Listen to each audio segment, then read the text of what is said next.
Hello दोस्तों, welcome bank two माय YouTube channel.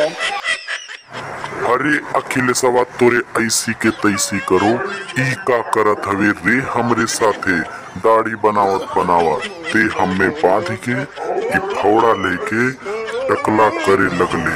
Bulldozer बाबा ते तो ठीक बा, ई पहले ही से टकला रहना, लेकिन हमरे साथे ई बहुत गलत कइले वाले पे एकर सजा तोके बराबर मिली, चिंता ना कर तू।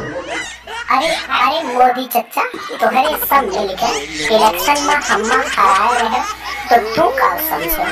अखिलेशवा चुप रही, कुछ ना करी तोहरे सबका। अरे यक्को जने का छोड़ब ना, हम सबका ऐसे ही खूब बेइज्जत करब, चाहे एकरे खातिर हम्मा लुट जाए पड़े और बर्बाद हो जाए पड़े। और ये बुलडोजर बाबा के तो अच्छे से खबर लिया अब हम। अरे बाप हो बाप, बचावत हो मोदी चचा हमें। तोहे तो ई खाली बदल ही बाटे, हमें तो जमीन में गाड़ देले बा। ई हमरे साथे पता नहीं का करी। हम तो एक हराई के मुख्यमंत्री बनल बाटे, तब से ई बौरा गइल बा। नाही हरौले रहती तब से ई बदला लेवे खातिर हम एकरे एकदम निशाना पर बाटी। अरे मायावती बहन, तू ही बचावा हमरा के।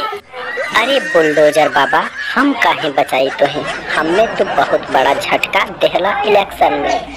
हमहू अपने बबुआ के सहयोग करब, चाहे जवन हो जाई। भले से मुख्यमंत्री नाही बनने के दोनों जने में से हमने के।